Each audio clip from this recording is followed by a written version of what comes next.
Good day everyone, I am Aidil Bimeno and for today I am going to discuss to you the lesson for which is technology collaborative tools in the digital world. So when we say technology as collaborative tools, it refers to the use of digital platforms, software and devices that enable individuals or groups to work together, communicate, and share information effectively regardless of physical location. So these tools facilitate collaboration by providing features such as real-time communication, document sharing and editing, project management, virtual whiteboarding for brainstorming and planning. So as we go to today's discussion, we should be able to first identify and explore collaborative tools or applications that can be integrated in instruction, and the second one, build a platform or an online account that can be used for a collaborative work.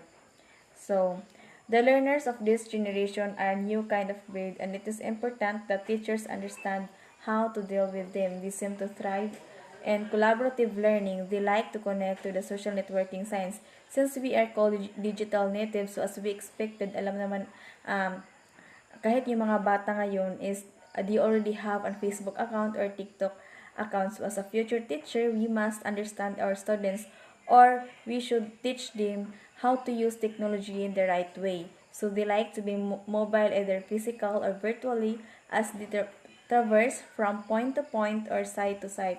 Apparently, they seem to be investing a huge amount of their time in a digital social environment, although they can be more self-directed in choosing what they want to learn, how they want to learn, and when they want to learn. So, one way to engage students is to give them a challenge and a chance to work together.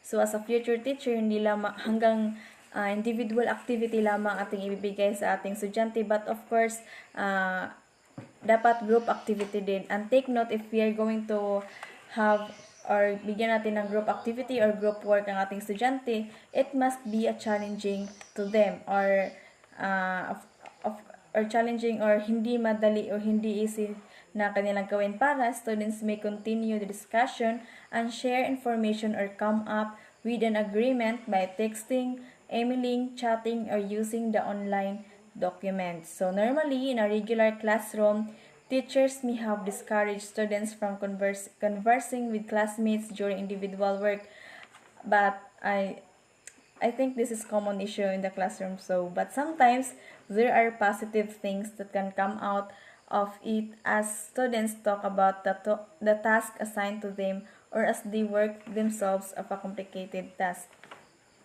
So, I am going to discuss to you right now the sample of the technology collaborative as a tool. So, first, technology as a collaborative tool, we have Skype. So actually, na-discuss na to kay Mr. Chavez. I think kay Mr. Chavez. Then, additional na lang niya kuha. So first is Skype. So Skype is a software application allowing you to do a video conferencing for free. All you need is to create an account and can be used for a video meeting. So Skype is a telecommunications application. So it specializes in providing voice over internet protocol or VoIP based video telephony, video conferencing and voice calls. So common naman na sa tuwang Skype, no? So next we have Wiki.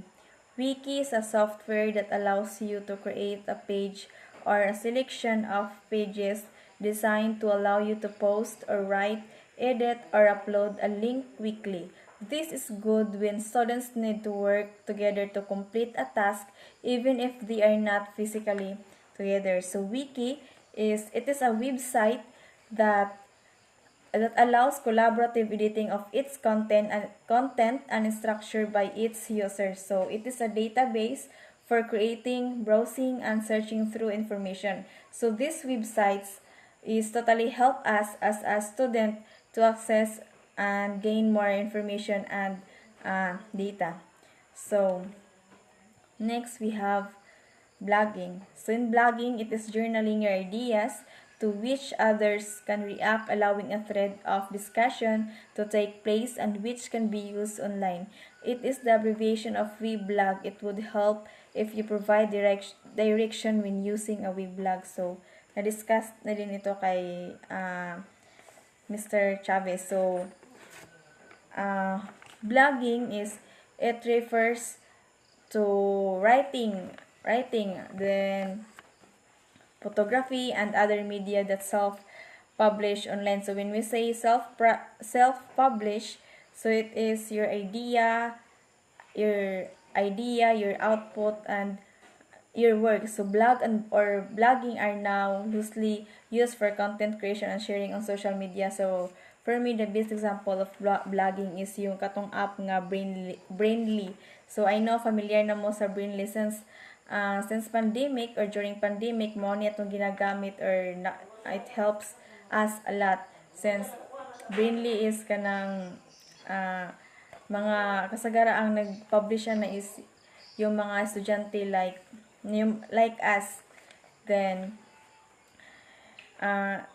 it would help if you provide direction when using a weblog. So the first direction is use weblog with a clear instructional objective.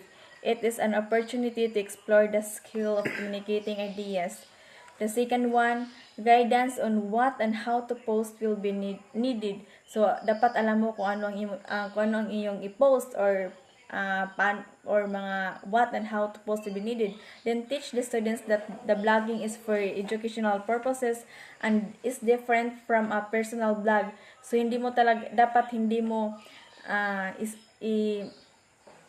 isama ang educational purposes and personal blog. So dapat if educational purposes lang is educational purposes lang, if personal purpose mo or personal blogs, then personal blog. So proper or formal language variety should be used.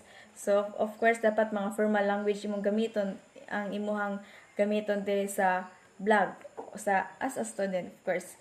Then next one, with easy access to information, a major obligation is to teach the students to use multiple sources and to cite them appropriately. So the next one, writing about your ideas is a personal act, but it is important that you are taught to make blogs personal without revealing too much of personal information such as your contact information and two personal pictures. So dapat limited lang imong ibutang dira sa imong blog.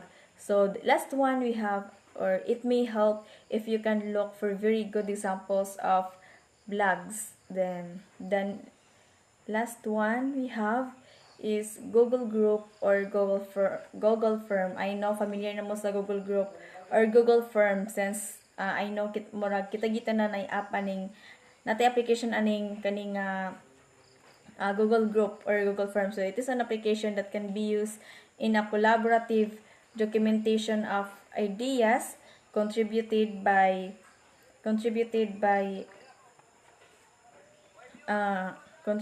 members of the team.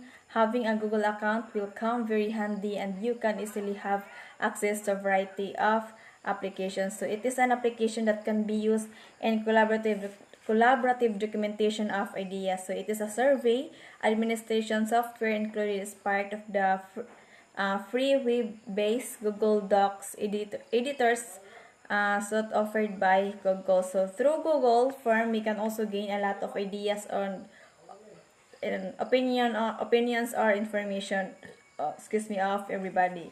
So it composes of Google Group or Google Form composes of questions and choices. So it needs answer for the respondents. So that's all, and thank you for listening.